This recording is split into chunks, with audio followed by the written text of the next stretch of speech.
मजा आ जाएगा। कहानी का टाइटल है अंतरिक्ष में भारत की उड़ान और वैश्विक प्रतिस्पर्धा। तो आइए जरा शुरू करते हैं। सबसे पहला, इसमें तो इसके मुख्य पात्र कौन है? स्वाभाविक है, सुनील अभिव्यक्ति। और ये कौन है? यानी यूपीएससी के एक छात्र हैं। तो सुनील अभिव्यक्ति, क्योंकि किसी एक बच्चे का नाम लेता हूं, आप लोग कनेक्ट नहीं हो पाएंगे, मेरे नाम से सब बच्चे कनेक्ट हो जाएंगे। तो इसके मुख्य पात्र यानी सुनील अभिव्यक्ति यूपीएससी का एक प्रतिभाशाली छात्र है, जिसे भारत के अंतरिक्ष कार्यक्रम पर न केवल गर्व है, बल्कि वह इस विषय को गहराई से समझना चाहता है। उसके लिए यह सिर्फ टेक्नोलॉजिकल सब्जेक्ट यानी तकनीकी विषय नहीं, बल्कि भारत के भविष्य और आत्मनिर्भरता की कहानी।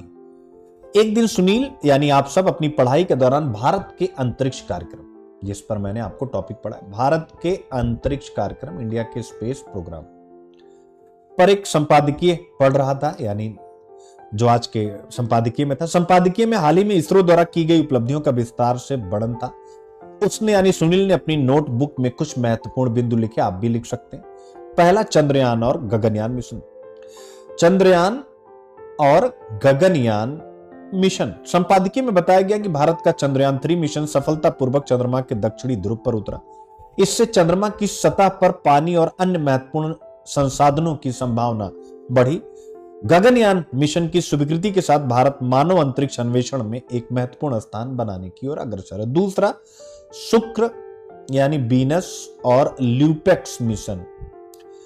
सुनील को पढ़ते समय इस संपादकीय को यह जानकारी मिली कि भारत का पहला शुक्र मिशन और जापान के साथ साझा लूनर पोलर एक्सप्लोरेशन मिशन यानी लूपेक्स 2028 में लॉन्च होने वाले।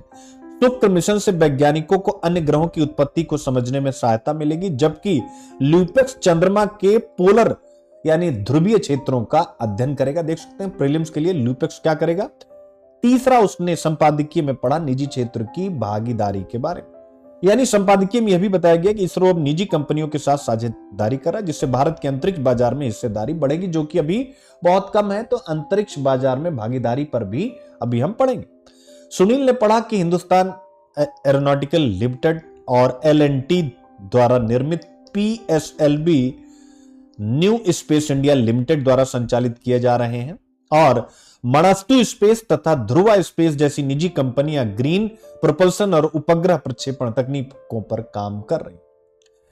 फिर चौथा चीज उसने जो पढ़ा, एसबीएस यानी स्पेस बेस्ड सर्विलांस या अंतरिक्ष आधारित निगरानी। कहानी में उल्लेखित था कि अंतरिक्ष आधारित निगरानी के लिए भारत ने 52 सैटेलाइट की योजना बनाई है, जो नेशनल सिक्योरिटी में, राष्ट्रीय सुरक्षा में महत्वपूर्ण भूमिका निभाएंगे। निजी कंपनियों द्वारा इसमें 31 सैटेलाइट बनाए जा रहे हैं, जो भारत के सुरक्षा तंत्र को सुदृढ़ बनाएंगे। किसी भी राष्ट्र के विकास में सुरक्षा में मजा आ गया।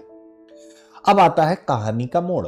कहानी का मोड़ क्या? सुनील को अंतरिक्ष कार्यक्रम की इन उपलब्धियों से बहुत प्रेरणा मिली। उसने सोचा कि यह भारत के लिए गर्व की बात है कि उसने खुद को एक अंतरिक्ष महाशक्ति के रूप में स्थापित किया। लेकिन उसे यह भी समझ में आया कि अंतरिक्ष में भारत की उड़ान को बनाए रखने के लिए और भी चुनौतियां हैं। सबसे पहला उसका मन गया वो था, क्या भारत की अंतरिक्ष में हिस्सेदारी और बढ़ेगी?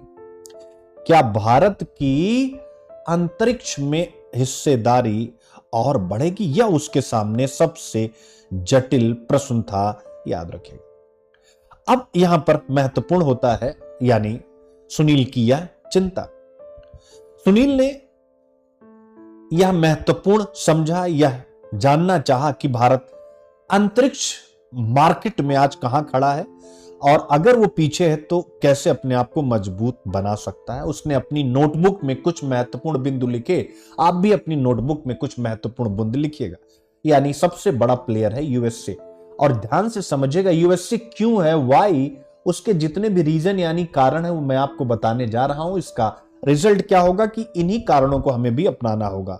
तो अमेरिका सबसे बड़ा खिलाड़ी है, और एक अप्रॉक्स जो आंकड़ा है उसके हिसाब से 40% हिस्सा ग्लोबल स्पेस मार्केट में अमेरिका का है।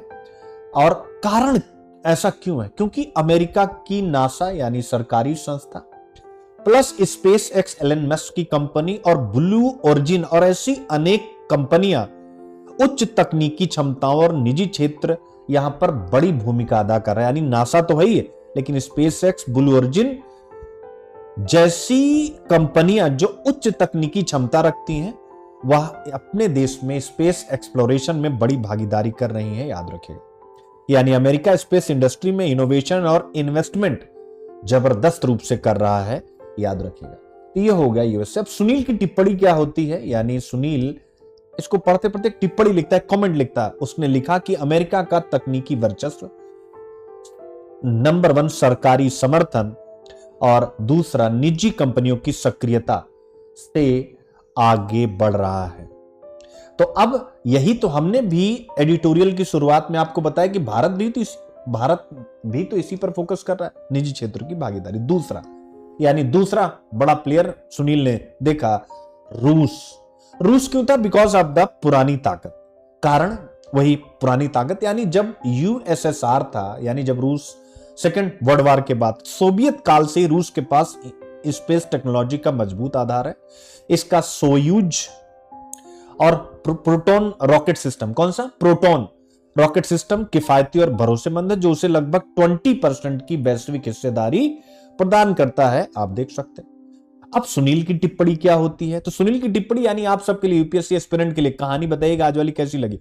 उसने लिखा, यानी सुनील ने लिखा कि रूस की मजबूती उसकी तकनीकी विशेषज्ञता और सस्ती लॉन्च सेवा, यानी टेक्नोलॉजी में अच्छा है बट वो सस्ते में लॉन्च करता है, आप देख सकते हैं। क्लियर है? लेकिन उसके सामने भी जो चैलेंज है कि वो अमेरिका से आधा है, बिकॉज ऑफ द कि निजी कंपनियों की कमी यहां पर भी है, यानी निजी कंपनियों की भागीदारी की कमी है। तीसरा यूरोपियन यूनियन। अब यूरोपियन यूनियन के बारे में सुनील ने कहा कि भाई इनका भी योगदान है तीसरे नंबर पे ही। तो क्यों है? क्योंकि सहयोग की शक्ति है, कोऑपरेशन की पावर है, यानी सब लोग एक साथ आ गए। तो आप देख सकते हैं यूरोपियन स्पेस एजेंसी और एरियन स्पेस जैसी कंपनियां मिलकर एक शक्तिशाली साझेदारी बनाती है। एरियन, वेगा जैसे रॉकेटों के साथ यूरोपीय संघ की स्पेस में बाजारी 15% है, आप देख सकते हैं। सुनील की टिप्पणी क्या होती है? उसने यह समझा, यानी जो सुनील है जो मेंस लिखेगा, कि यूरोपियन यूनियन की सफलता का राज विभिन्न देशों की साझेदारी में है, जो अन्य देशों के मुकाबले इसे बेहतर बनाता है। चौथा, वो अपनी नोटबुक में लिखता है कि चीन एक उभरती ताकत है, आप देख सकते हैं 10% के आसपास उसका वैश्विक बाजार है। ऐसा क्यों है? लॉन्ग मार्च रॉकेट, इसका जो है लॉन्ग मार्च रॉकेट सिस्टम और चाइना नेशनल स्पेस एडमिनिस्ट्रेशन, जिसे सीएनएसए कहते हैं, के नेतृत्व में अंतरिक्ष वहां तेजी से प्रगति कर रहा है। उसका अंतरिक्ष स्टेशन तियांगोंग उसके यानी चाइना के स्पेस टेक्नोलॉजी में बढ़ते महत्व को बताता है। सुनील की टिप्पणी क्या होती है? यानी चीन की ग्रोथ पर उसने अपनी नोटबुक में लिखा कि चीन का सरकारी समर्थन यानी गवर्नमेंट सपोर्ट और दीर्घकालिक योजना इसे अंतरिक्ष में मजबूत बना रही है, लेकिन इसे कुछ अंतर्राष्ट्रीय प्रतिबंधों का सामना भी करना पड़ता है। भारत क्या है? यानी सुनील लिखता है कि भाई भारत उम्मीदों का खिलाड़ी है, आप देख सकते हैं, और 2% की उसकी भागीदारी है।